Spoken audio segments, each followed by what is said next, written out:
एकनाथ शिंदे वेगवेगळ्या कारणांमुळे सध्या कमालीचे नाराज आहेत आणि हेच नाराजीचं गाऱ्हाण घेऊन ते पोहोचले कुठे तर दिल्ली दरबारी अमित शहांकडे। त्या भेटीमध्ये त्या बैठकीनंतर एकनाथ शिंदेंच्या हाती तसं काही फारसं लागलं नाही हे चित्र तरी समोर आलं। पण आता ठाण्यामध्ये एक अशी घटना घडली आहे ज्यामुळे एकनाथ शिंदेंचा मनस्ताप जरा जास्तच वाढल्याचं बोललं जात आहे। ठाण्यात काय झालंय तर ठाण्यामध्ये शिवसेना आणि भाजप यांच्या कार्यकर्त्यांमध्ये हाणामारी झाली आहे। भाजपच्या एका माजी नगरसेवकाने शिंदेंच्या शिवसेनेचे शाखा प्रमुख आणि उपविभाग प्रमुखाला मारहाण केल्याची तक्रार नौपाडा पोलीस स्थानकात केली गेली आहे। शाखा प्रमुख आहेत हरेश महाडिक आणि उपशाखा प्रमुख उपविभाग प्रमुख महेश लहाने या दोघांना मारहाण करण्यात आल्याचा आरोप आहे। आणि ही मारहाण कोणी केलेली आहे तर भाजपचे माजी नगरसेवक आणि ज्येष्ठ नगरसेवक नारायण पवार यांनी आणि तसाच गुन्हा किंबहुना पोलीस स्थानकात नोंदवला गेलाय। बीएसयू अर्थात शहरी गरिबांसाठी मूलभूत सेवा या योजनेअंतर्गत घरांना 100 रुपये रजिस्ट्रेशन फी जाहीर करण्यात आली आणि एकनाथ शिंदे यांच्या माध्यमातून हे काम केलं गेलं। त्यामुळे शिवसैनिक बीएसयूपी इमारतीमध्ये जाऊन सेलिब्रेशन करत होते। पाचपाखाडी विभागातल्या लक्ष्मीनारायण बिल्डिंगमध्ये हे असंच सेलिब्रेशन होणार होतं। मात्र तिथे भाजपच्या माजी नगरसेवकानं येत शिवसेनेच्या पदाधिकाऱ्यांना सेलिब्रेशन कसलं करताय असं विचारलं आणि मारहाण केल्याचा आरोप आहे। त्यामुळे ठाण्यातली शिवसेना आणि भाजपमधला हा वाद महायुतीमध्ये आता मिठाचा खडा टाकणार का आणि शिंदे आणि भाजपमधला अंतर्गत कलह आणखी टोकाला जाणार का याची चर्चा रंगली आहे।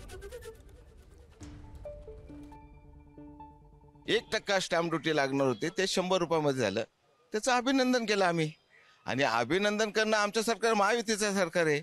हे काल काय आलेले ते दोघे तिघे जण स्टंटबाजी करून बदनाम करण्याचा प्रयत्न करतात। दुसरं काय कोणी त्याला धक्काबुक्की का मारहाण केलेली नाही। कोणत्याही कार्यकर्ते कितीतरी कार्यकर्ते तिथले सोसायटीतले लोक उतरली होती, काहीच नाही, कोणी काही केलं नाही। ठाण्यामध्ये भाजपचे माजी नगरसेवक नारायण पवार आणि त्याच्या लोकांनी ठाण्यामध्ये जिथं शिंदे साहेबांचं बालिकेला हल्ला होतो तिथंच तुमच्या शिंदे सेनेच्या पदाधिकाऱ्याला मार दिला आहे।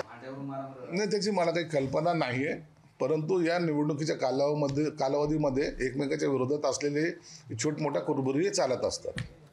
आणि ज्या लक्ष्मीनारायण इमारतीमध्ये किंवा ज्या लक्ष्मीनारायण इमारतीवरनं हा सगळा वाद झाला तिथे नेमकं काय घडलं तर इमारतीमध्ये सेलिब्रेशन करण्यासाठी भाजपचे अनेक नेते पदाधिकारी आमदार या इमारतीच्या परिसरामध्ये पोहोचले। त्यांनी फटाके फोडले, जल्लोष साजरा केला, एकमेकांना पेढे सुद्धा वाटले।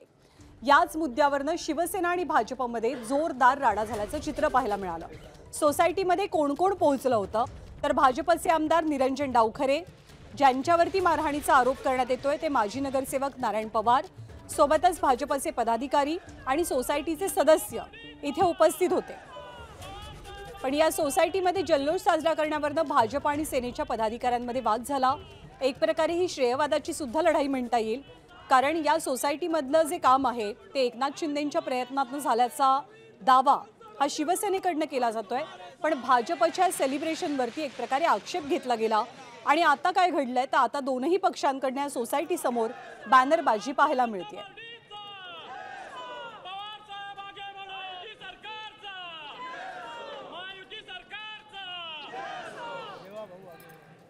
तर या सगळ्या वादावरती विरोधकांनी बोलण्याची संधी सोडली असती तरच नवल। ठाण्यामध्ये जे काही झालेलं आहे म्हणजे भाजप आणि शिवसेनेत जो वाद रंगतोय त्याच्यावरनं किशोरी पेडणेकर उद्धव ठाकरेंच्या शिवसेनेच्या नेत्या यांनी कशी टिप्पणी केली आपण पाहूया। ठाण्यामध्ये शिंदे आणि भाजप दोन गटामध्ये राडा झाला आहे। भाजपच्या कार्यकर्त्यांनी शिंदेच्या पदाधिकाऱ्यांना मारहाण केली आहे। त्यामुळे कुठेतरी अंतर्गत वाद आता वाढत चाललाय। भाजपच्या कार्यकर्त्यांनी शिंदेच्या कार्यकर्त्यांना मारलं। अजब आहे, मै हुडॉन बोलणारे गेले कुठे? बापरे, चांगलं आहे, मी त्याला समर्थन नाही देत, पण जे चाललंय ते चांगलं चाललंय। तर एक प्रकारे एकनाथ शिंदेंच्या शिवसेनेला त्यांच्या नेत्यांना खिजवण्याचा प्रयत्न किशोरी पेडणेकरांनी आपल्या प्रतिक्रियेच्या माध्यमातून केला। पण एकनाथ शिंदे नेमके किती नाराज आहेत याचा प्रत्येक गेले काही दिवस पावलोपावली येतोय। 2-3 दिवस आपण वेगवेगळी दृश्य पाहतोय की शिंदे कसे नाराज झालेत, त्यांची वक्तव्य असो किंवा त्यांची देहबोली असो। आज मुंबईमध्ये सुद्धा याचा प्रत्यय आला। एका कार्यक्रमामध्ये राज्याचे मुख्यमंत्री देवेंद्र फडणवीस आणि उपमुख्यमंत्री एकनाथ शिंदे हे समोरासमोर आले। जनरली हे दोनही नेते जेव्हा एकमेकांच्या आजूबाजूला असतात किंवा एकमेकांच्या समोर येतात तेव्हा त्यांची देहबोली खूपच सकारात्मक पाहायला मिळते, पण आज तसं दिसलं नाही. हुतात्मा स्मृती दिनाच्या वेळेला एकनाथ शिंदे आणि देवेंद्र फडणवीस जेव्हा समोरासमोर आले तेव्हा दोघांनी एकमेकांना नमस्कार जरूर केला, मात्र दोघांमध्ये काही फारसा संवाद झाला नाही. एरवी एकमेकांच्या बाजूला असताना हसत खेळत वावरणारे शिंदे आणि फडणवीसांची देहबोली कायम सकारात्मक असते, पण आज ती थोडीशी अवघडलेली दिसली. त्यामुळे या दोघांच्या देहबोलीची बरीच चर्चा झाली आणि एकनाथ शिंदेंची नाराजी आणखी किती वेळ किती काळ कायम राहते आणि भाजप नेहमीप्रमाणे ही नाराजी दूर करण्यात यशस्वी ठरतं का, याची मात्र सर्वांना उत्सुकता आहे.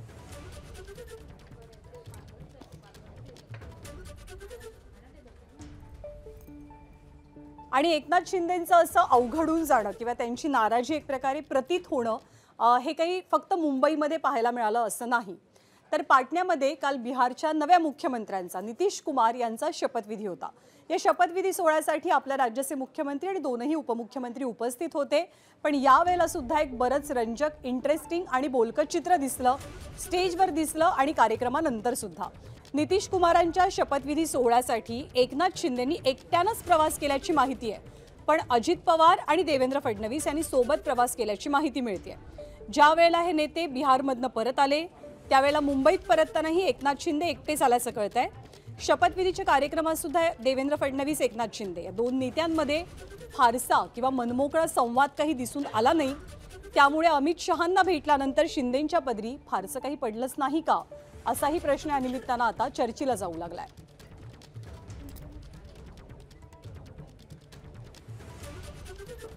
आणि एकनाथ शिंदेंच्या नाराजीची ही जोरदार चर्चा रंगत असताना वेगवेगळ्या पक्षाचे राजकीय नेते यावरती प्रतिक्रिया देत असताना आणि राजकीय विश्लेषक आपापले अंदाज लावत असताना संजय राऊतांनी एक ट्विट केलेला आहे. आणि संजय राऊतांच्या ट्विटचे अनेक जण आपापल्या परीनं अर्थ लावू लागलेले आहेत. संजय राऊतांचं ट्विट नेमकं काय आपण पाहतोय. शिंदेंची नाराजी, राऊतांची शेरेबाजी. एक छोटं ट्विट राऊतांनी केलंय. जब सहना खुद को है तो बता के तमाशा क्यों करना, असं ट्विट केलंय संजय राऊतांनी. आणि त्यांच्या ट्विटचा रोख हा एकनाथ शिंदेंच्या सध्याच्या नाराजीकडे असल्याचं बोललं जात आहे. एबीपी माझा, उघडा डोळे बघा नीट.